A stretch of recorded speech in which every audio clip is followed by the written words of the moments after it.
You're listening to the Wrestling Philosophy Show, where we talk wrestling perspectives and beliefs. Check us out on social media, including video shows on YouTube and audio on podcast platforms. In show 19, we connect with Vanessa Oswalt of Olentangy Orange. She discusses her experiences as a female wrestler, Ohio Girls Wrestling, and the Sanction Ohio Momentum. She shares a lot of tips for parents and coaches looking to get a start with girls wrestling. Thank you for your time, Coach Oswalt. How you doing today, Vanessa? I'm good. How are you? Good. Glad we finally connected. Been getting a lot of requests to have you on. Good. Yeah. Obviously very busy and involved in the wrestling world, and obviously very popular. Like I said, people want you on. Give our listeners a little background, I guess, of your wrestling path. So I started wrestling when I was 7 years old at Mount Vernon. We had a youth program, and I came up through school wrestling for Mount Vernon as well, in the high school team, and wrestled varsity for the high school team. And during that time, I started wrestling in all girls tournaments outside of season. And I was very successful in doing that and winning some of the national tournaments and qualifying for the Olympic team trials when I was a junior in high school. And that kind of put me on the map to wrestle outside of high school for girls. And I went to the Olympic Training Center and wrestled out there with the national team and Terry Steiner, and wrestled with them for about 4 years. And then I joined the Army World Class Athlete Program and wrestled for them for a couple years. And I needed a lot of surgeries, so I stopped wrestling after 2012 and got a lot of surgeries and decided that my body cannot take it. Yeah. So I took a break, kind of needed a mental cleansing as well, because I wasn't in a good place mentally, and took like a 5-year break and moved back to Ohio. My sister was deploying and my mom was retiring because of MS. So I figured that was a good time to get back. And as soon as I got back, I went into the Mount Vernon wrestling room the day I got back and started helping with them.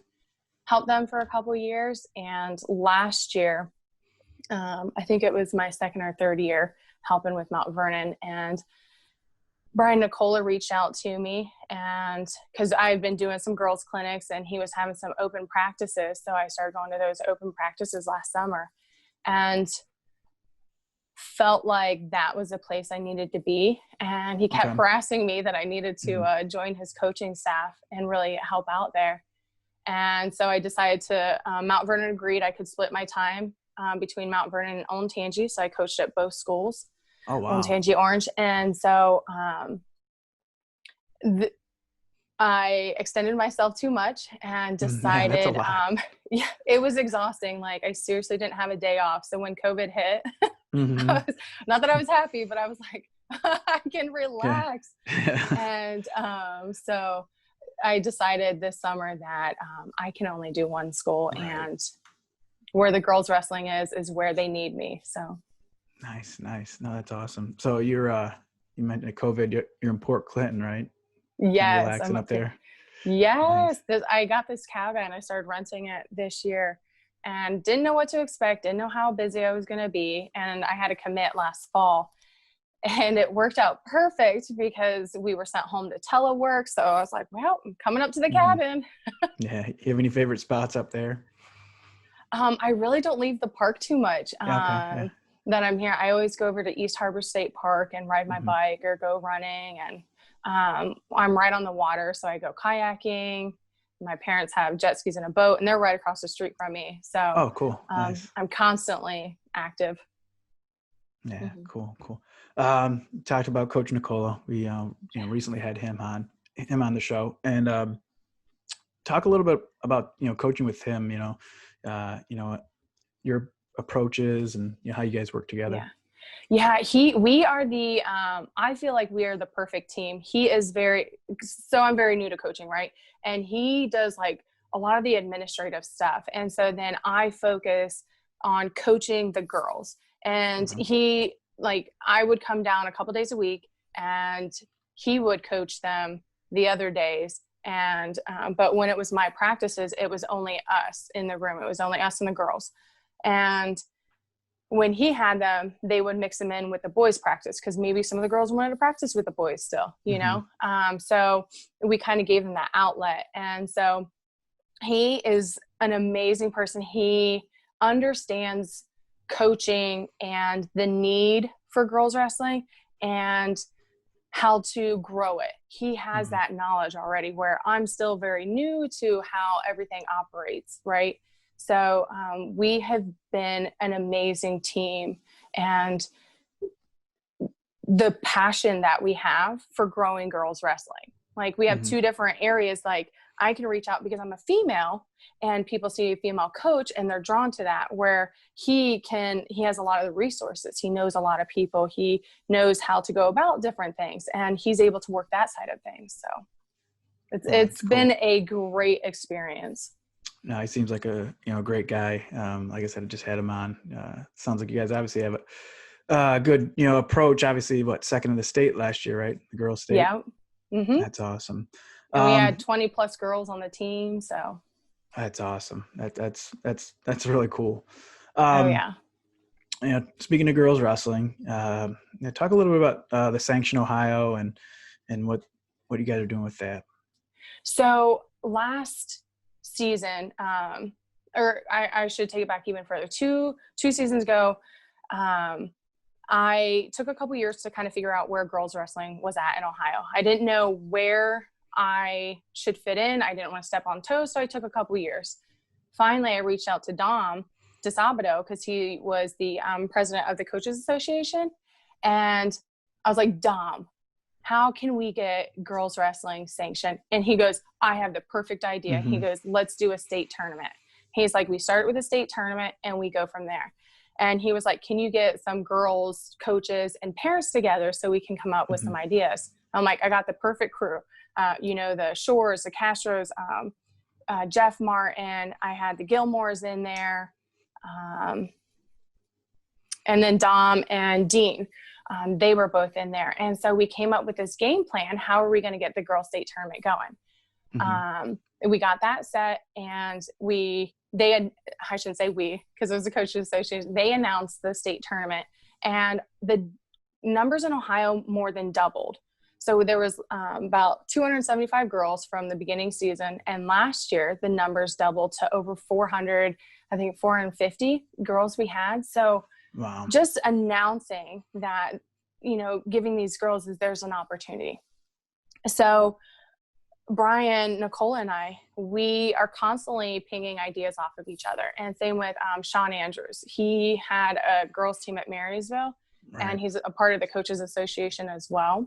And so we began like bouncing ideas off of each other. And Brian was like, hey, why don't we reach out to Wrestle Like a Girl? And I'm like, yeah, I'll reach out to Sally. Sally Roberts is the founder of Wrestle Like a Girl. She was my teammate when I was out in Colorado.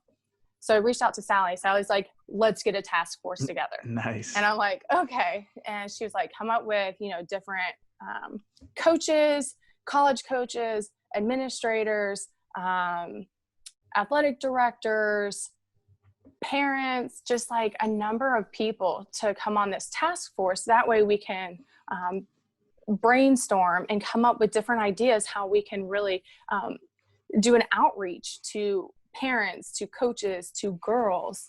And so that's where this Sanction Ohio came about, was through Wrestle Like a Girl. They have been Sally Roberts, Taylor O'Donnell, she was the 2004 Olympian, and Julia Salata has helped navigate us through sanctioning efforts. They work with a lot of different other states, and Ohio is different from the other states as well. Each state's different, but Ohio is different because we're one of the best wrestling states. Right. And we are like the furthest behind from sanctioning.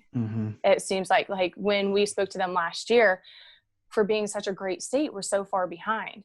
And so we have been doing these campaigns where we did those videos for a while. We were doing videos, reaching out to people, and then educating. I think the biggest thing is educating parents, coaches, the administration, that girls wrestling is the fastest growing sport, and it gives young girls the opportunity to do this as well. And I tell parents, like, first and foremost, these girls are learning a form of self-defense.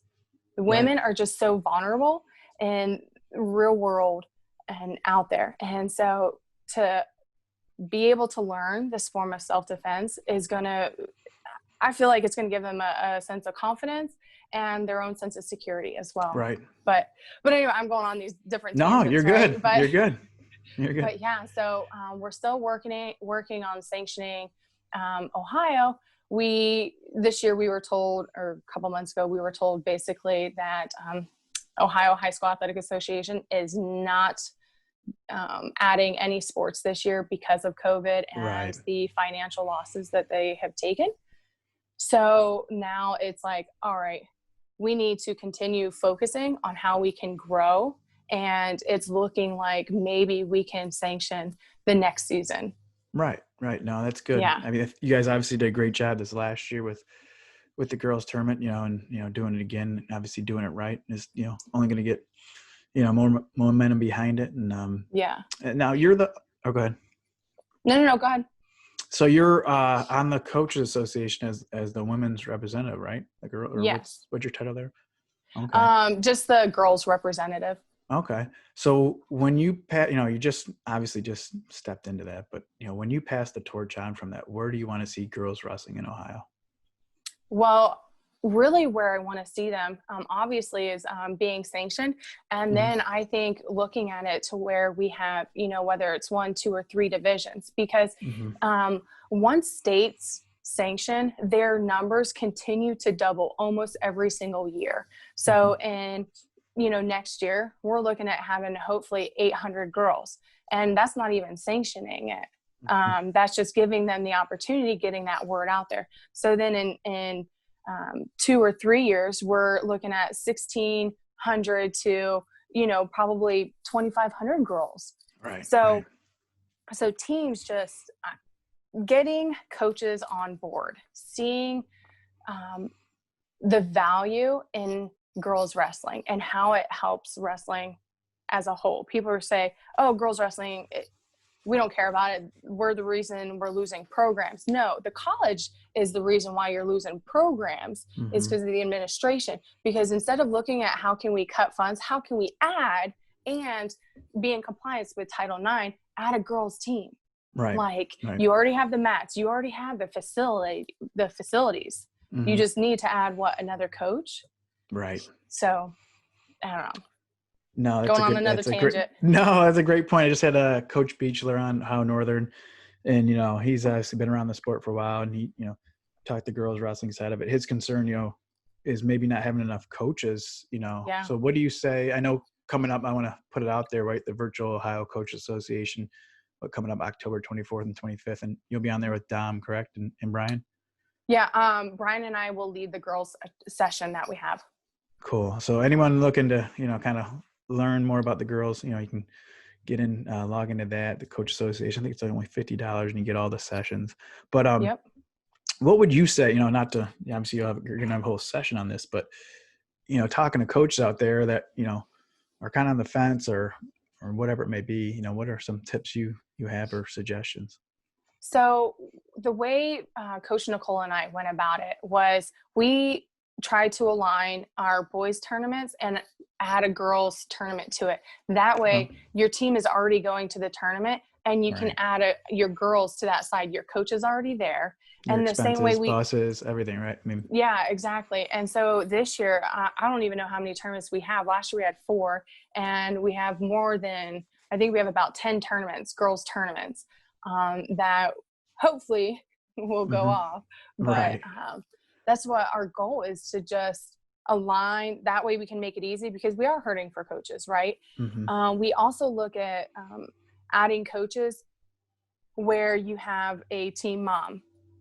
Cool. Put that team mom in charge of the team, and kind of make it a volunteer position, but you still have a female present, or a team dad, whichever works.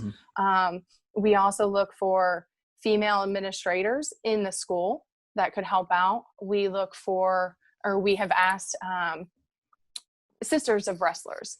So up here at the lake, one of the girls, she's I think just hit 30, and her brother used to wrestle. And she was like, hey, Okay. if I can help out at a school, I would love to help out. She's like, I know the bare minimums to wrestling. She's like, but I could help out. And I'm like, yes, Yeah. because people Right. need a female influence or just somebody to have oversight of a girl's team.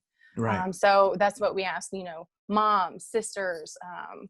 cousins, anything like that, a parent to just kind of help out and take that role as coach. Right. I think it's more of a confidence thing. Like you said, the girl that's 30, it's probably just like, I don't know. It's like, no, people can do it. And, Yeah. like a conversation with a friend, he's like, in this past year, I forget what sport in the winter, wasn't wrestling, but he was like, I don't know if I'm going to coach. I don't know if I'm the right person. I was like, you've coached other sports. You might not know anything about this sport, but there's going to be people around, if you're trying to teach a sixth grader a certain move, you're an adult, you can learn that move and teach it, just as good. Yeah. I think it's just And like you said earlier, confidence. yeah. And the thing is, like, with people who don't know too many moves technically, Mm-hmm. um, we're not saying that girls' practices have to be separate. Olentangy Orange, we're fortunate to where we have enough girls that we can practice separate, Mm-hmm. but we're not saying that's the way it needs to be. Even if it Right. gets sanctioned, we know there's not enough numbers to Mm-hmm. practice separately. So girls will still practice at the same time. It's if they have, a couple females, they can practice together, or, mix in with the boys if they feel. We're just trying to get to the point where competitions are separate for females Mm-hmm. and males. Right. Yeah, I think I talked to Coach Nicole on this. It seems to be, Southwest and Central really taking the lead and the charge with girls wrestling in Ohio. How do you think, the Northwest, Southeast, Northeast, how do you think they can step up? Or, I guess, what are you guys doing from a state association? Yeah. I I guess think, there's some out there, but just not as many, right? yeah. Yeah, I think Northeast is doing pretty good Mm-hmm. up there. I mean, they have Lutheran West, Minerva, Alliance. They have Mm-hmm. the numbers are building. But the biggest thing, I think we need coaches Mm-hmm. to understand the importance of growing girls wrestling. And even I understand, coaches like, I don't have the time, I don't have the resources. Okay, encourage a couple girls to come out. Mm-hmm.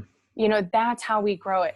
Encourage a couple girls, whether they're the athletic, the ones that stand out, the ones that have a sibling that wrestles, like, just start encouraging one or two girls to come out. And that's how we grow it. Right. Right. We were talking off air. One of your coaches growing up was one of my first memories. Coach Spielman, when he was at Mansfield Madison, we had a tournament up here in Sandusky. I just remember him being animated, and I think I was like helping change the score on the team scoreboard or something. But I've known him for a long time. You have any stories of Coach Spielman?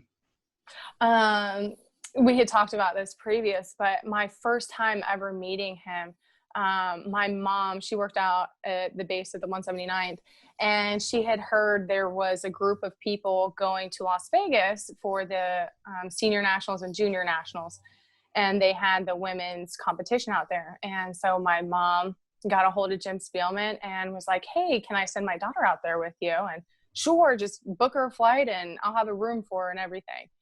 So I get on the plane, and it's only the second time I've ever flown, and it's by myself.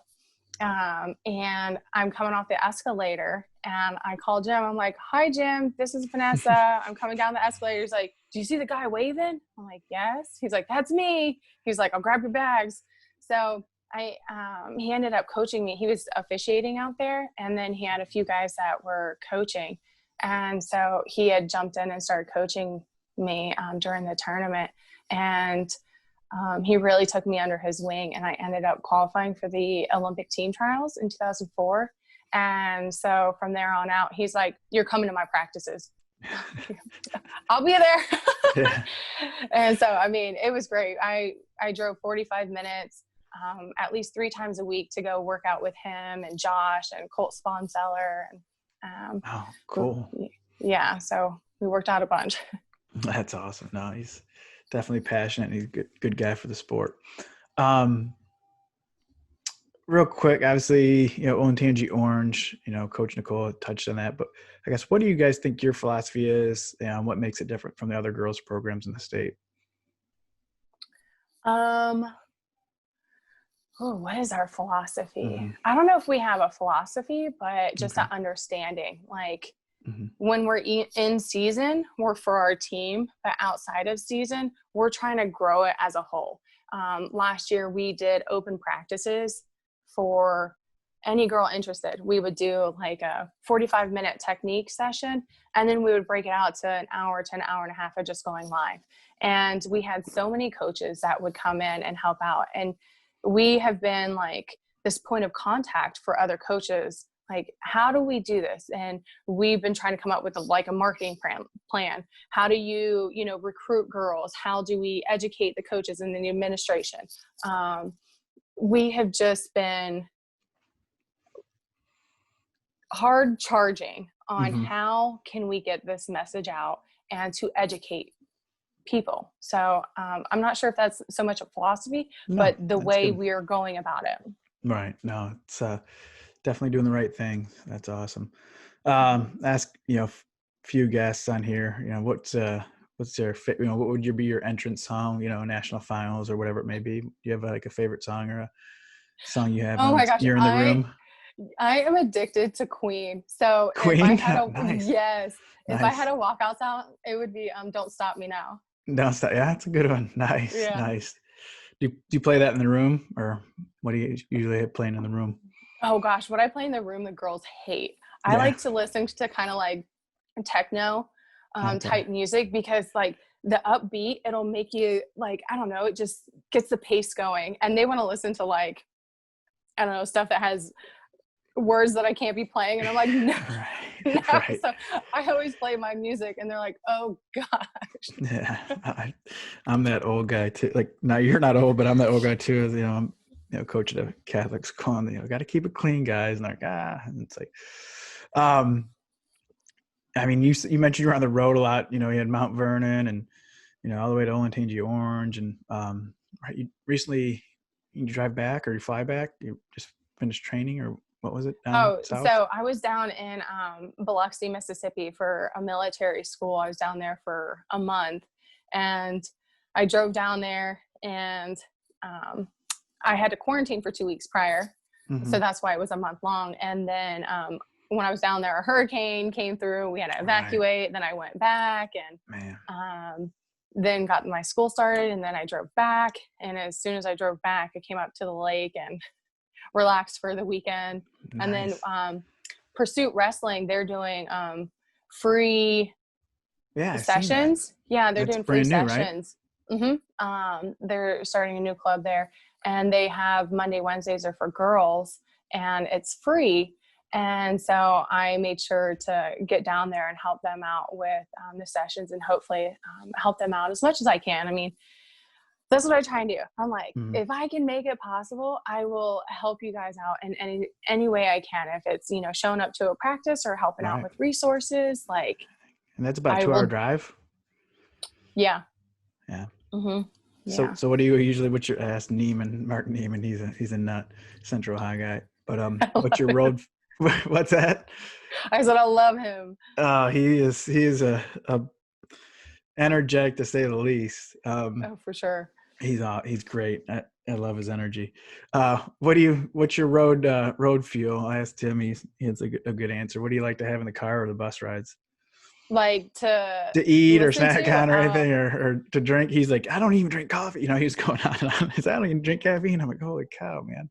Yeah, I need my coffee in the morning for Yeah. sure. Like Mhm. normally if I'm coming to the bus, I'm bringing like Nicola, I would bring him a breakfast sandwich and a coffee. And he's like, oh, thanks. And when I was at Mount Vernon, I would bring everyone coffee because I'm like, I need coffee. That is my go-to. Right, right. Um, you mentioned Pursuit Wrestling, right? People can Yeah. find them on Instagram, I believe. That's where I came Yeah, they're across on them. Instagram Okay.